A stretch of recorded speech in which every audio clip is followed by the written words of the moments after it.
Hey, what's going on, guys? Coach Greyson here. I got my guy Les Nozzle with me. Coach, welcome. Hey, how's it going, Coach? Thanks for having me on. Of course. Hey, give everybody a quick intro about who you are and what you're about. That is a good question. It's really complicated to answer. I'll give it the Cliff Notes version, I guess. I guess that's what everyone probably wants to hear. I'm a dad of one boy, and that's really all I am. I'm a guy who lives in Omaha, Nebraska. I have one son. We couldn't have any more kids, and I was starting to teach him to play baseball, and I realized I didn't know what I was doing. I had pretty much not a great career as a baseball player. Played a little bit in college and okay in high school, but not a great player.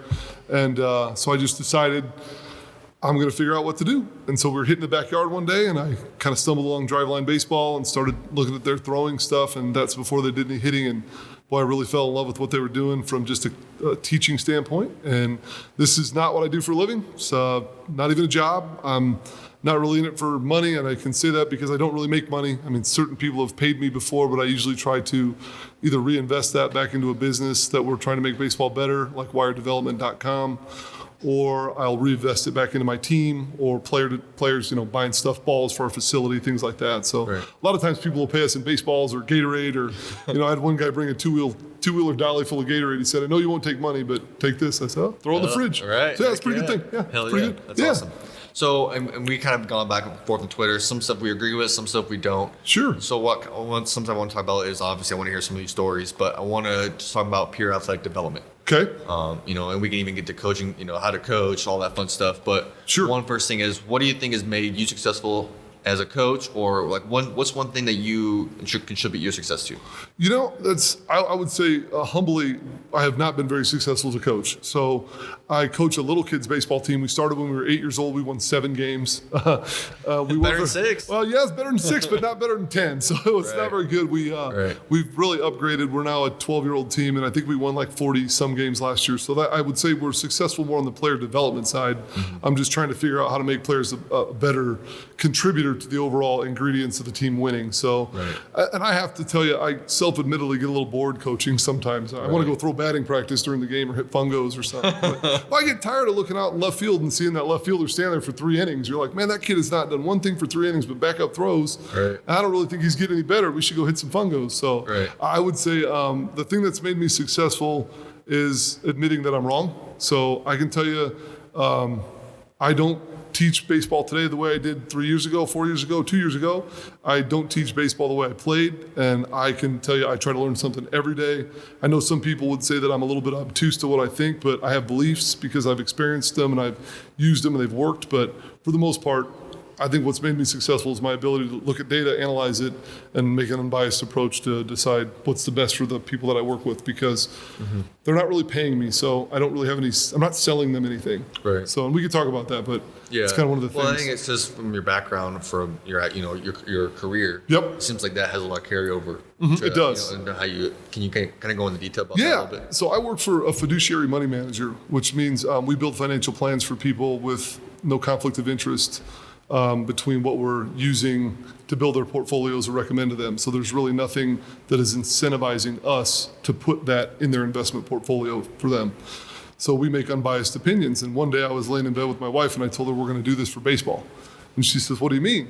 And I said, "We're going to do for baseball what TD Ameritrade and Fidelity have done in the brokerage industry, which is taking away the commissions on trades." Right. So I think that baseball instruction is one of those things that I think, if not done correctly from a lesson model perspective, it doesn't benefit the player. It's a waste of money. Now, I'm not saying that people that take lessons are wasting their money. I said if you go to do the lesson and you don't practice what you did at the lesson at home, you wasted that lesson. So what I like about this the most, and this is what I've been kind of going through my head, from a financial standpoint, just like with development, too many people are worried about the short term versus the long term. Sure. Do you think this has because that's the thing is, I think they people might do a lesson or might even do a workout, and they're like, hey, what am I going to get out of this workout? Well, this workout is supposed to set you up for the next workout, 2 weeks from now, a month from now, a year from now, just like financially. It's certainly something that everybody doesn't think about with a training perspective, because in your business where you train athletes, every day that you train someone, you give away a little bit more of your knowledge. It becomes a little bit more, they become a little less reliant upon you because you're training their habits. Certainly. So eventually someone invests into you like a couple $1,000s, whatever that number looks like, and they get not only a better body, a better athletic performance, they gained all of that knowledge as well. And so for me, I think that what we really have to figure out a way to do is in the financial services industry as it carries over into this is we have to make sure that we're giving people access to training that is applicable that they can do at home on their own. They're not relying upon a guy throwing batting practice at $50 an hour. So I don't think all kids have access to that anyway. Certainly. So I think we need to come up with alternatives for things like that. Mm-hmm. And I know exactly what I do. I have kids who travel for their sport, their club teams, or they might have a knee issue or shoulder issue. I'm like, hey, I'm going to give you 3 to 5 things. They can go to it. They can go pay a PT $100 an hour. Sure. Through their insurance. But I'm like, well, they're going to give you these exact same things. I'm going to give it to you for whatever you're already paying me. Sure. Well, and it's funny because I'm like here. You said who I am. I'm here because of 2 things, right? Playing the piano and coaching wrestling. Right. Those would be the 2 reasons why I'm here, because when I was younger, I played the piano. Mm-hmm. Terrible at it. Terrible at playing the piano. Really? And I got kicked out of lessons after like a year and a half from this teacher. And she said, I want you out of here. And I said, why? And she said, because you can't even play the lesson. You're not even practicing. I said, right, I'm taking lessons. I remember I said that. I was like 12 years old, 11 years old. I said, I know, I'm taking piano lessons. Right. She I swear, she looked right at me. She like grabbed me, like those teachers did, and said, let me tell you this right now. She had like this. She had a finger and everything. She did. She had like Aquanet hair. It was like, she was a nice lady too. I'm not talking bad about her. Her name was Joyce Sokol. She was awesome. Right. Nice lady, South Omaha lady. Right. But she basically had this bouffant hair, and she put her hands right here and she said, let me tell you this right now. She says, you don't come here to learn how to play the piano. You come here to learn how to learn to play the piano. She said, the way that this is supposed to go, I'll never forget, and I don't forget much. She said, you're supposed to come here and spend 15 minutes replaying what we did last week, performing it for me. You're performing that portion. I correct you or advise you on what you could do to clean that up or make it better. And then we go on the next 30 minutes of what we're going to practice for next week's performance for me. Right. I didn't want to practice the piano at home. I didn't go back. Right. So I spent the next, 20 years trying to figure out what to do. And about 32, I kind of had the epiphany, I guess, light came on. Yeah, and that's what kind of led me to the wrestling thing. But yeah, I just think you got to drill. Right. So then what about your career with baseball? How does that play into everything? Oh my gosh, my career in baseball is like the most important thing in this entire thing. And not because I was a good player or anything I did on the field. It's because I realized how bad a player I was. Right. Literally. I mean, I'm an identical twin, and we're both big, strong guys. And we both, my twin brother had a pretty good arm and I could hit pretty good, but we were certainly not good players. We weren't skilled. We were tough. Right. And the thing that changed everything for me as a player was this. I grew up playing for people that were like Vietnam veterans and were in the military. So 30, 40 minutes left in practice of baseball, time to condition. So what would we do? We'd run poles, or we would run lots of bases, things. And then one day I heard the saying, if you don't know what to do, you condition. Coaches that don't know what to do. What's a pole for people who don't know? Oh, poles. I'm sorry. So you have a right field pole, you have a left field pole, and you run poles back and forth like a bow and arrow. So you jog around the outfield fence, and then you sprint, pull the pole. Jog around the outfield fence. They're awful. They're horrible. I mean, they're shitty. But they're horrible. Not only are they horrible, but they are so wasteful. They are. So inefficient. They are. Because as a father, I've learned that the time that I have with my son is really only like 18 years, right? And I wasted the first 4 of those years waiting for him to be able to catch and throw. So all I did was wait with anticipation for him to be able to do this. So I don't remember much about the first 4 years. Right. And then after that, we spent all of our time, wrestling or playing football, lifting, playing baseball, training with guys like you. And I think that, ultimately, the time that you spend with your players is so limited that we don't spend it punishing them, conditioning them. We don't do that. We show up, we're taking ground balls, like dribbling a basketball. It's all handwork, it's all field work, it's all repetition work. I say that every day. You'll hear me say it at practice every day. You show me someone that's not good at something, and I will show you someone that has not done it enough. It's easy. That's the easiest correlation I can make. Amen. That's it. So, if you continue to work on that, that's what my little kids do, and most of the guys I train. So, I think it matters. For me, I think it's a mental thing, and that's why I tell kids in here, it's like I'm going to push you to your limits. I'm not trying to get kids that hug the trash can or lay on the floor, but they're not pushing enough at schools. Sure. And the schools, they're doing a lot better job, but it's hard to do it when you got 100-kid class and 2 coaches. Yeah, I think it goes back to what we talked about, though, instead of running poles or, running bases or distance or, whatever these coaches are doing for conditioning, why not just do more challenging fly balls? Why not just put them on the infield and hit balls to left field and make them just chase the ball going over their head? Right. We do it at practice. One of my kids says, Coach, we don't catch any of these balls. I says, I know. And they said, well, why are we doing this? I said, how else are you going to get good at looking at the ball going over your head while you're chasing it? I said, eventually you're going to learn what balls look like, how far they're going to go when they're going over your head. And the only way we can do that is to practice it. I have people say, why are you just hitting balls over those kids' head all the time? I say, because they're just running. That makes sense though. It's funny though, because it's like a step-by-step approach with it. Exactly. It's block. I think about the wrestling side of it. I learned to coach wrestling with the guy who's a legend in wrestling. I mean, there's basically the best wrestling coach in the country for little kids is a guy named Jody Strittmatter, and he runs the Young Guns PA team. He's like, they're the best. I mean, Penn State and Iowa are just populated with their wrestlers. And I actually learned to coach probably from a guy who's probably the second best little kids coach in the country, one of them, a guy named Todd Manili, who was a 3-time NCAA champ at UNO, wrestled at the University of Iowa, 4-time state champ, wrestled at the Olympic Training Center, and I had an opportunity to really learn from him. And I coached wrestling with him for 4 years, helped him build a wrestling club, and the whole time we did it, he just taught me how to train kids. And it was put them in a position that they don't like to be in and keep putting them there until they accept that they got to wrestle out of it. It was crazy. That's exactly what I do with crazy. You know, and it's those 2 pieces of equipment right there, and I'm pointing at those sleds at kids every day. I swear to God, it's hey G, what's going on? Hey, I'm doing good. Do we have sleds today? And I said, you're damn right, we got sleds today. Yep, absolutely. That's not just with training. That's not baseball. That's life. And I learned something else. You know, you're right. And it's funny, I used to say, well, how come we don't condition much? And he would always laugh. And he would say, what do you mean condition? I would say, why don't we run? I grew up wrestling, right? I grew up wrestling. You run at the end of wrestling practice. He said, if you need to run at wrestling practice, you need to run on your own time. Right. If you're overweight, you need to manage your diet and your nutrition better and run on your own time. But what we're not going to do is spend the precious time that we have in a wrestling room. Because believe it or not, you know, you need a cage, or you need a wrestling mat, or you need a field, or you need a facility with weights. Right. The time that you can spend in those facilities has to be spent utilizing the equipment, the tools, the environment that you have available to you there. So you got to maximize from an efficiency perspective, and that's where I know, you look at the place that you have here, it's very efficient. You see the people train here, everybody's got a weight in their hand. Nobody's standing around talking. It's not a Snapchat, TikTok fest. No. Everybody's working. No. And I think if you could just continue to increase the amount of reps that you put the kids through versus running hallways. Again, I'm not talking bad about other coaches. I just can tell you that the way that you develop skills is by doing drills. 100%. And when I went to college, I was one of the toughest kids on my college team, but I was literally not very skilled. Right. So I could run and condition. I was fine.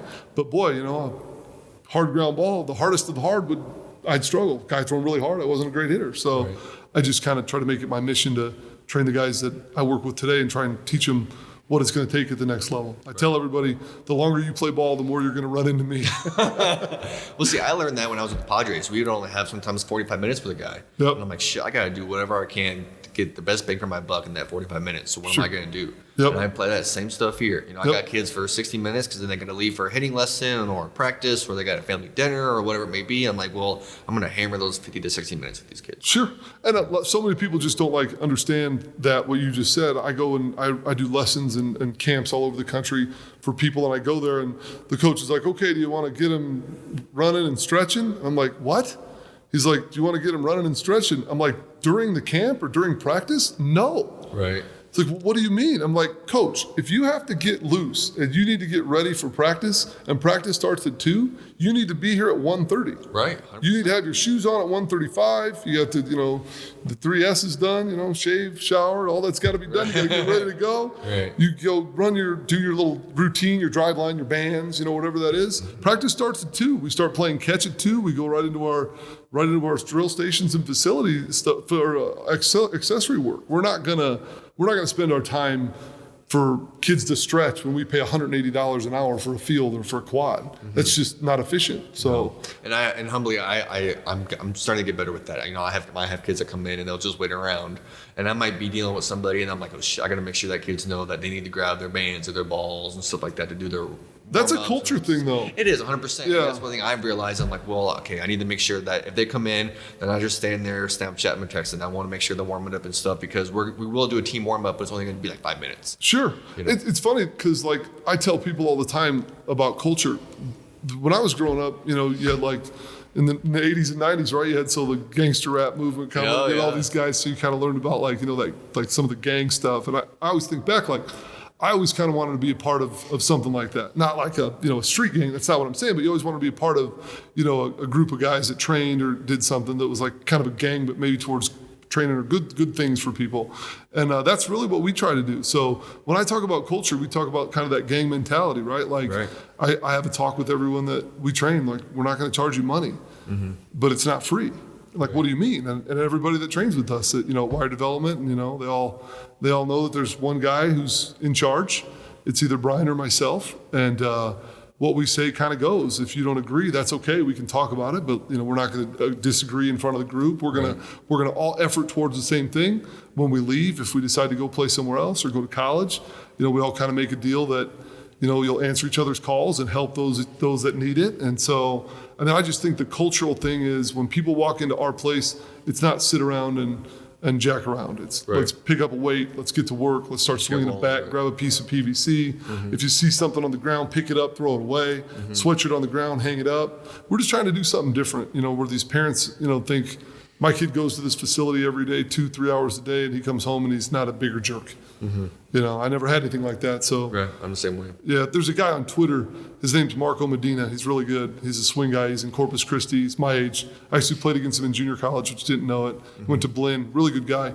And he has a saying. It says, "Be the man today that you needed when you were that age." 100%. I live by that. I just said coach, but same thing. Yeah. Yeah, absolutely. Right. I think you think back, like, how did I want my practices at 12 years old? Right. And then I think about, what did I hate at baseball when I was 12, or wrestling or football or training or school? And then I think, why did I hate it? Because I was embarrassed. Right. I was embarrassed of short hops. I'm 40 years old, straight up. I can tell you that I was scared of short hops until I was probably 35 years old and started coaching baseball. I was scared of them. I thought they were like the scariest thing in the world. Right. We never practiced them, so I avoided them. Right. Same thing with geometry. Wasn't good at geometry. Right. I never was either. Or anything math related. Yeah. So, that's, to me, it's all about figuring out what they don't love. I know the saying is, get comfortable being uncomfortable. But, I love sayings. I like cliches. I like to hear what people think. And they always talk about Bruce Lee, right? He says, I didn't fear the man who practiced 10,000 kicks. He said, I fear the man that practiced one kick 10,000 times. Right. And so, the more times you do it wrong, the harder you make it to do it right. Things like that. If you can get the kids working on their own and really focusing on what they're trying to do, give them a goal and let them figure out how to get to that goal without micromanaging them, they can get into more of that kind of perfect practice and kind of figure out what it takes to do it right. That's what's really worked for me, is try to figure out what efficiency looks like. So then from a developmental standpoint, what's the number one thing that you see that we're lacking or that we're struggling with right now with working with kids, just as a whole? It's a really good question. It's a couple of things. So I'm going to lose my train of thought, so I want to make sure you remind me of that bit. I'm going to tell you, the biggest thing that we're lacking right now is an understanding of what the end goal is. And you have to come up with a plan of where you want to get to and then work the plan. Right. So if your plan is to play pro baseball, it's really simple. And I'm looking at the camera saying this. If your plan is to play pro baseball, you're going to have to be able to hit the ball 110 miles an hour, 400 feet. You're going to have to be able to run a 60-yard dash under 6'7". You're going to have to be able to throw 95, either from the outfield, across the infield, or from the plate, from the mound. If you're a catcher, you're going to have to be big and strong. If you're a pitcher, you're going to have to throw a slider. You're going to have to throw a breaking ball. You're going to have to throw a two-seamer. And so the longer that we insulate our kids from all these different things, the longer that we make it so they don't have a chance to play. So I know that I drive a car that goes really fast, but I never drive it fast. Right. I know that if I train kids to hit the ball really hard and far, they're going to go really hard and far, but I can also teach them to make sure that they're good hitters as well. Right. I don't have to push the gas all the way down all the time. I know that if a kid can throw a curveball or a good changeup or a breaking ball, I don't throw it 50 times a game. Right. I might throw it 4 or 5 times a game. And frankly, those hitters that see it, they're ahead. Not because they got a hit, because they got exposed to it. When we insulate our kids from all these different things, that keeps us behind. And that's the number one thing that we are behind from a player development standpoint, to me, is the fact that pitching is the only thing in the world that we're supposed to get better at by doing it less. It's the only thing. Right.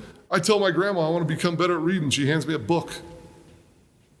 I tell my dad I want to be a better pitcher. He says, oh, you can't do that too much. You could blow your arm out. Guess what? I didn't get to pitch because I didn't have a very good arm. I'm willing to train, and I'm willing to make the sacrifice and make sure that everybody has their eyes wide open as to what's going on. Right.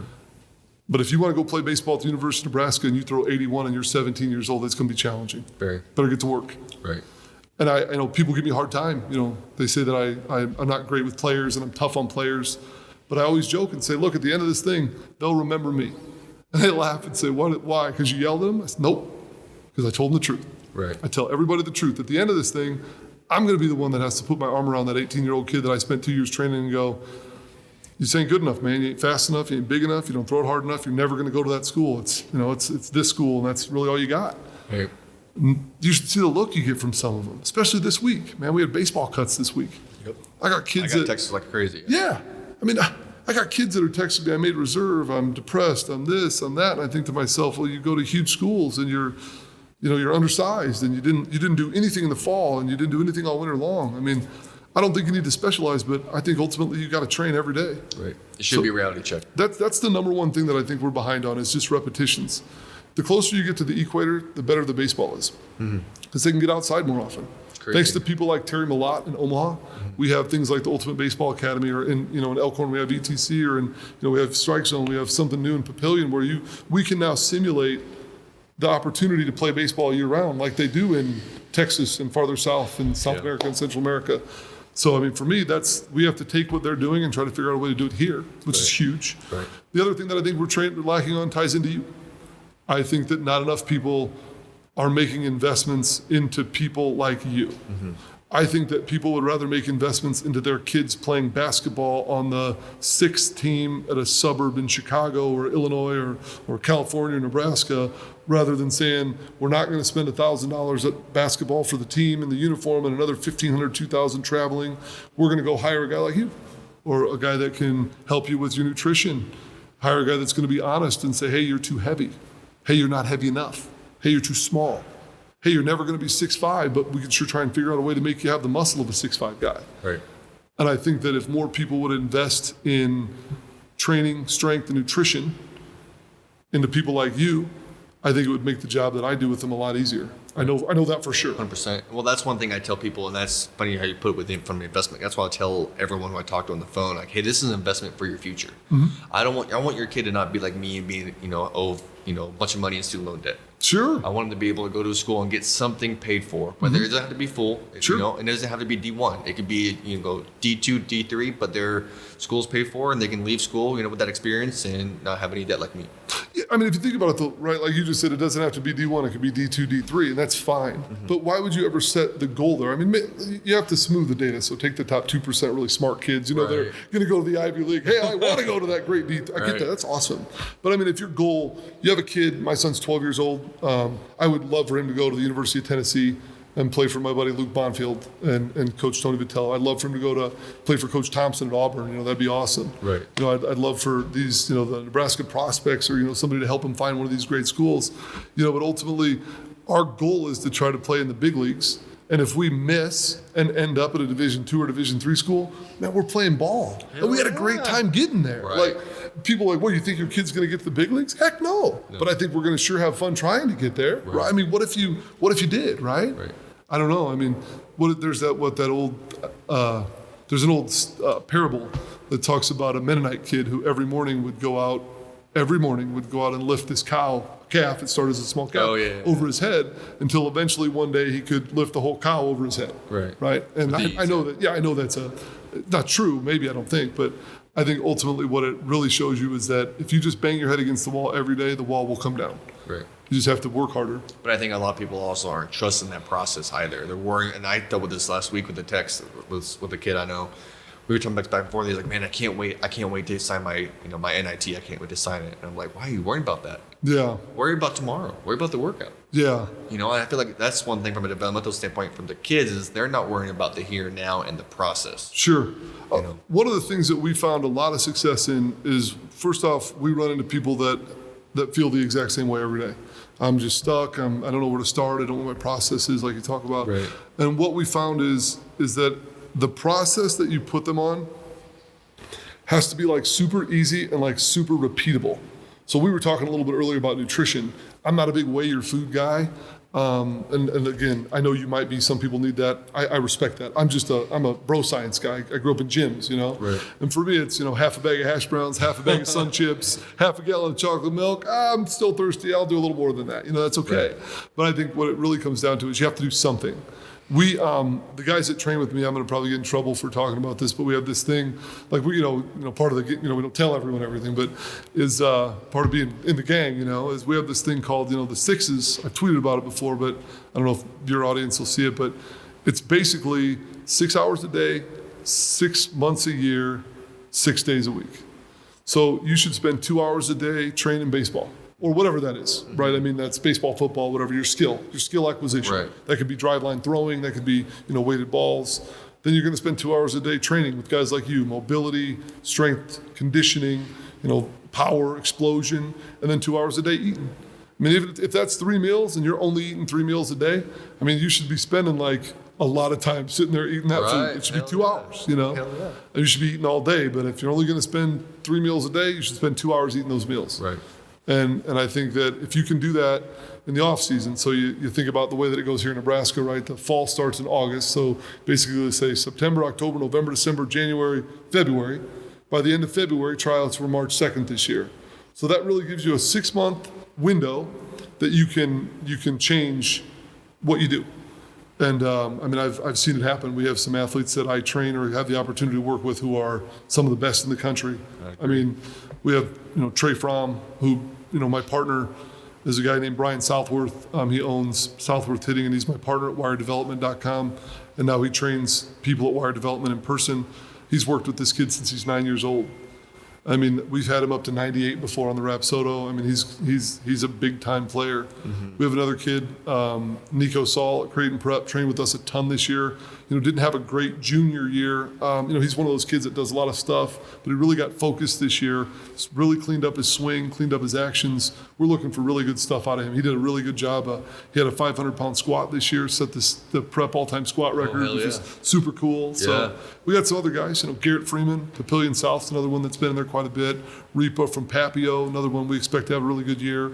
And I'll keep going through guys as we get going, but those are some of the guys that we're looking at big things from. We've got them bigger, got them stronger, faster, a lot more time spent with them than. What's the one thing from all those guys that they share? What trait do they all share that sets them apart from others? They show up.